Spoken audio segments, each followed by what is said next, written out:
Welcome to Lesson 3, Project Organization, of this Master the Workflow series of conversations about working as an assistant editor in the professional feature film and television industry. I'm Lawrence Jordan, a veteran editor with over 50 film and television credits, and co-creator of Master the Workflow. I'm joined by my partner and former assistant editor, Richard Sanchez. Richard, too, is a highly experienced editor in his own right and has worked on numerous features and television shows as an assistant and a visual effects editor. These videos are based on our flagship course, Feature Film Assistant Editor Immersion, and are intended to give those interested in a career in editing an overview of the knowledge and skills required to be a successful assistant editor in the professional arena.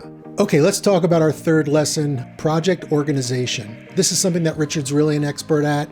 I always need a good assistant or group of assistants to keep me organized. It's just I happen to be an absent-minded professor about things, or even more so, I'm working, and it's sometimes, the urgency of getting in there and doing the cut. I need good support and project organization, to make the editing process sane and workable.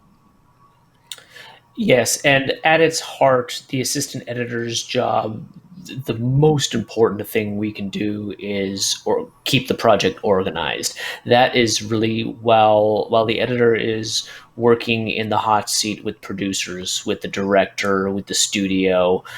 It's so important that when someone turns to us and says, "Hey, we need these shots for marketing," we can go, "Okay, cool. Let me track those down. Boom, boom, boom, boom, boom. Hey, what about director's cut 2 and you're on studio cut 4?" And you're like, "Oh my gosh. Okay, let me go back. That's right. He did have that shot in that you have all of those organized in a way." And sometimes it can be really important that you as the assistant have your own system that sort of breaks away from your editors, just so that you can actually have your own way of keeping stuff in track. Now, what you do serves the editor's needs, and so it's imperative that you are organizing the project in a way that is easy for your editor to find the sound effects they need, to find the music that they need, to find the previous cuts they need. But what I'll find is sometimes I will either create a separate assistant editor project for me, or I'll have a separate folder just for me where I'll keep, it'll be like one of those things is there's nothing wrong with the way your editor wants the project and the way your mind works to be in opposition of each other. There's nothing wrong with that. In fact, that happens to me quite often. And the whole point of it is you can still work within that system, making sure you have the project primarily edited or organized for your editor. And then I'll have my own assistant section where I'll just I'll keep a duplicate of cuts. I'll go, okay, I know they're going to ask for these cuts, so I'm just going to keep them here. That way, editor's working his way, his or her way, and I have a way that I can get back to those cuts myself. Absolutely, because it's not only media that you're tracking. It's paperwork, it's sound reports, camera reports, information coming in from producers, directors, studios, writers. You're getting all sorts of notes, and they're coming in on all kinds of different things, whether they're emails, handwritten, whatever. So you have to be organized not only with your project and within the nonlinear editing software, but you've got to be organized outside the project for other materials. It's a key skill for an assistant editor to master.